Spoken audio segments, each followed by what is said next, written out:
Статусот светско наследство на УНЕСКО е многу важен фактор во меѓународната промоција на Охрид и Струга.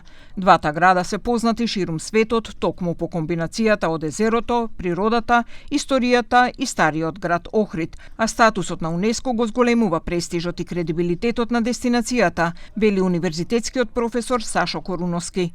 Статусот на УНЕСКО е бренд за странските туристи во Охрид, додава тој. Охрид заслужува многу повеќе од она што денес ние го даваме, затоа што изјавата дека Охрид заради културното и природното богатство не носи туристи е сосема погрешно, напротив.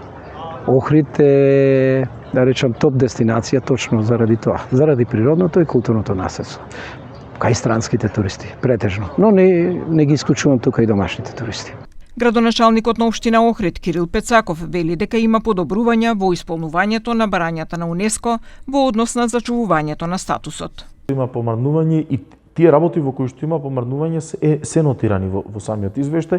Некако останува кога разговараме за извештајот и она што е битно за нив во многу точки, ако порано биле небитни, сега во 3 или 4 точки ја нотираат соработката помеѓу Албанија и Македонија на највисоко ниво. Значи, тие бараат да се создаде, тело кое што ќе функционира, ќе испраќа извештаи, ќе се грижи за препораките, мерките кои што ги добиваме. Да подсетиме на 48-та седница на Комитетот за светско наследство во Бусан, Јужна Кореја, УНЕСКО не го вклучи Охридскиот регион на листата за светско наследство во опасност.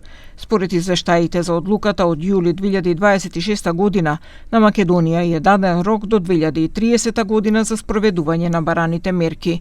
Нов извештај за напредокот се очекува да биде доставен на почетокот на февруари 2027 година.